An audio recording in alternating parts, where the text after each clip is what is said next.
if I walk over there and sit next to Mr. Johnson and carry my phone, does Google know that I was sitting here and then I moved over there? You're welcome anytime, Judge. Yes or no? I genuinely don't know without knowing I'm what shocked services. you don't know. Do you or do you not collect identifiers like name, age, and address? Yes or no? If you're creating an account, yes, and using an account, yes. Specific search histories when a person types something into a search bar. If you have search history turned on, yes. Device identifiers like IP address or IMEI. Depending on the situation, we could be collecting it, yes. GPS signals, Wi-Fi signals, Bluetooth beacons. Would depend on the specifics, but there may be situations, yes. The GPS, yes. Yes, if you have location. Voice and conversations when using Google Voice products. We give an option to turn on or off. And But if a person didn't know it, voice and conversations when using Google Voice products. Yes. We only record when they initiated with OK Google and then say the terms after. Contents of emails and Google documents. We store the data, but we don't read or look at your Gmail. But you have access to them. As a company, we have access to them, yes. So you could. Saying you don't or don't. I'm not asking do you or don't. I'm saying you could, though there is a possibility. We have clear established policies on how we would do that data. And their privacy policy, speaking of that, has changed 28 times, including 8 times since January 2016.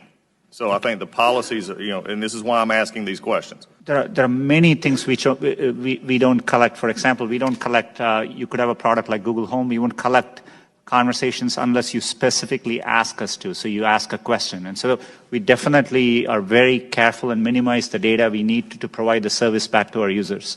Why, number one, does Google need all this information? We can answer that in the fact that 86% of your revenue comes from advertising, so we know you manipulate the data in some ways. However, can you explain what you do to minimize this data, which is generally an accepted standard practice among those who collect data? Our goal is, but we are providing, for example, if we are providing you a service like Gmail, which we have done for 15 years, that data, we need to store it for our users, so they expect us to. So we are trying hard to match users' expectations. We don't need, our data for advertising, as I said earlier, most of it comes from just the keywords you type. And so, we need minimal data to do advertising. We give you options to turn ads personalization off. We store most of the data we do today to help give users the experience they want, and that's what we're trying to do. Do you believe that Google has been brought out here in some question is biased?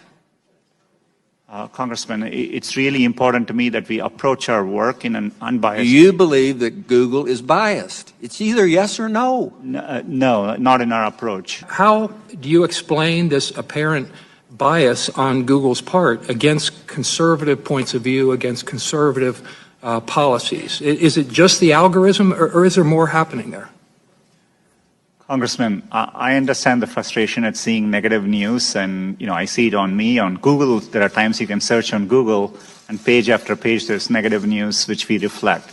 But what is important here is we use a robust methodology to reflect what is being said about any given topic at any particular time. And we try to do it objectively using a set of rubrics.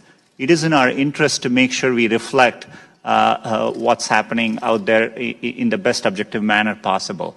This weekend I was on MSNBC 4 times, and yet the first thing that comes up is the Daily Caller, not exactly a liberal, but I guess well-known group. Then Roll Call, then Breitbart News, then the Memphis Business Journal, then Breitbart News, then Breitbart.